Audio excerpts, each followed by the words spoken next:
Protesters target home of Sir Keir Starmer to demand arms embargo on Israel. Yes, ladies and gentlemen, today I'm going to be picking on everybody's favourite rat in a suit, the absolute weasel currently in charge of the Labour Party, because this is just one story I want to talk about regarding Sir Keir. And no, I'm not going to be showing you the video of him punching a punch bag with less force than Elton John uses when he's dusting the cake crumbs off his flamboyant purple jacket. Because there's even worse than this to follow. Keir Starmer is incredibly friendly with a man who was charged with the murder of a 15-year-old Richard Everett. Are you surprised?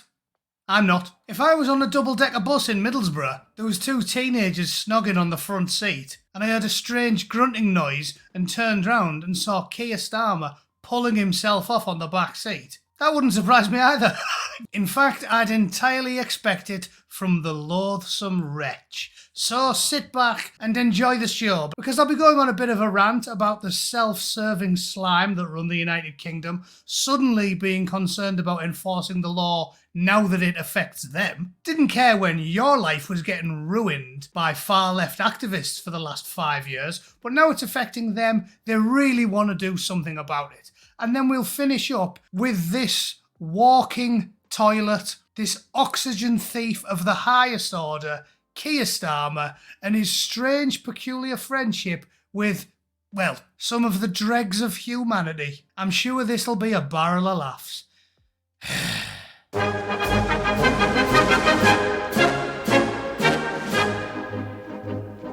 From Sky News, protesters target the home of Sir Keir Starmer and demand arms embargo on Israel. A group of activists held a protest outside the house of Keir Starmer, a move that was condemned by the Prime Minister. Hang on, why is the leader of the opposition, the Prime Minister, why is he so concerned about Sir Keir Starmer? Oh, I know why. It's because they're all self-serving slime and they all gorge themselves from the same trough. They're all on each other's side. They're just not on your side. Painfully obvious by now, isn't it? Campaigners arrived at the Labour leader's house to call on him to support an arms embargo. The demo saw dozens of children's shoes placed outside his property with a banner nearby that said "Starmer stop the killing," an apparent reference to Labour allowing the selling of arms to Israel. So two things to talk about here, well three, because I'm going to include the dusky dwarf at the end of this tirade. But first of all, the UK provides less than 1% of the arms to Israel, so not really our problem, is it? Second of all, he is not even the Prime Minister. He's the leader of the opposition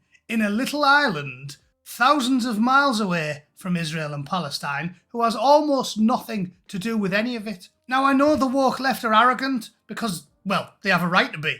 They own the mainstream media, Silicon Valley, most of the printed media, all the radio networks, all the TV stations, the House of Lords, the House of Commons, all the judges, all the lawyers. They have a right to be arrogant. But I suggest it's just a step too far to assume that the leader of the opposition in a pissant little island that used to be a world power but now has a navy that Captain Pugwash could probably sink. It's a bit weird how they think somehow he's the supreme arbiter of what goes on in the Middle East. Lunacy, in fact. It'd be like the residents of Jamaica demanding that their leadership put a stop to the Second World War in 1943. Not really much you can do about it, lads. And as promised, here's what the Prime Minister had to say about it. I don't care what your politics are. No MP should be harassed at their own home. Oh yeah, now you care about the law, don't you? Now you care. When they're harassing MPs in their houses, now you have to do something about it. Even though it's your opponent in British electoral politics, now it's time for the police to act. Do one, Rishi. You haven't enforced the law. For years. For years. Lefty agitators have been barricading the streets, stopping people getting to work, stopping people getting to the hospital in some cases. You've been arresting young lads for having a pee in the street when they're on some sort of nationalist or Football Lads Alliance protest, but you've done nothing about them getting punched in the face by Just Stop Oil knobheads who are just getting away with murder every day. And now you're crying about it. Enforce the law because someone had to go at Keir Starmer. Jog on, Rishi. If people started posting burning dog shit through his letterbox.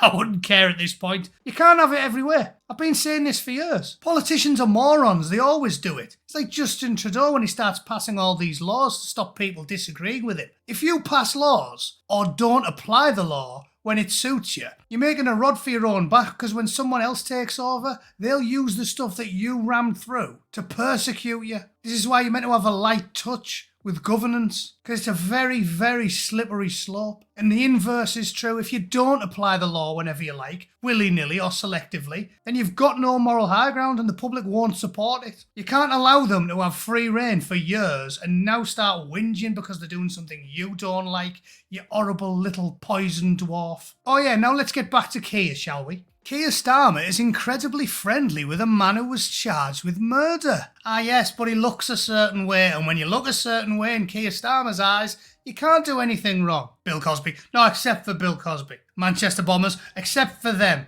7/7, 9/11, Charlie Hebdo, Bataclan, Madrid train, Beslan schoolmaster. I'll just shut up now, shall I? 15-year-old Richard Everett was stabbed to death in 1994 by a gang of Bangladeshis simply because he was white. 2/3 of the gang were sentenced. The third was acquitted by jury on direction of the judge. He was elected Labour councillor in Camden until 2022. And now he co-chairs a task force with Keir Starmer to improve youth safety.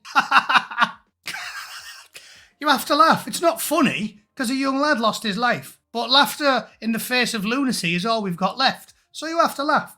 Putting that bloke in charge of youth safety is like putting Fred West in charge of landscape gardening. He does the opposite of what you're supposed to do. And if you're an American and you don't get the reference, Mr. West had about 12 bodies under his patio.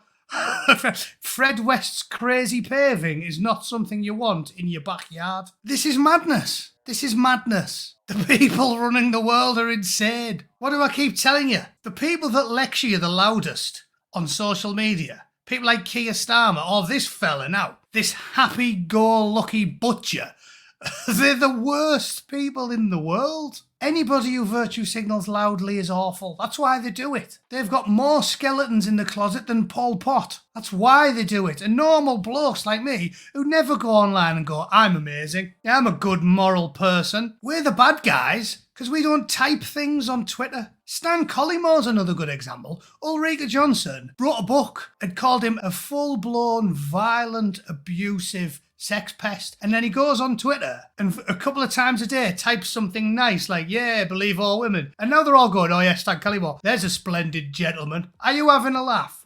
Is that all it takes? It's a good job they haven't got Twitter in prison, or Bill Cosby twice a day just tweets out, believe all women. And this time next year they'd put him in charge, they'd make him the women's minister or something, wouldn't they, if he was British? He'd get knighted and they'd make him the supreme authority on bartending and women's rights.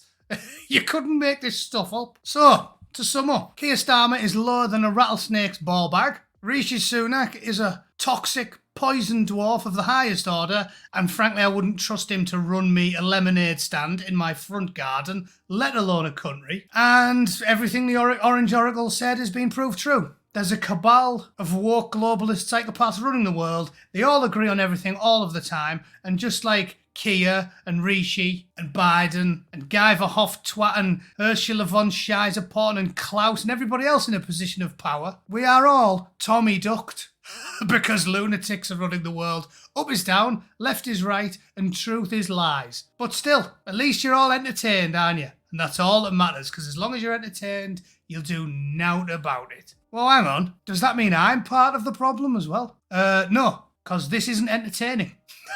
This is a bloke in a chair talking bollocks as usual. Anyway, let me know what you think about Keir and whether you think it should be legal to leave burning dog shit on MPs' doorsteps and then ring the doorbell and run away. Or do you think Keir's doing a grand job and it is unacceptable to call them a wanker outside their own house, even though they definitely are wankers and their houses are all much bigger than yours? All right, there's today's video. See you all tomorrow. Thanks for watching. Toodle pip. Cheers.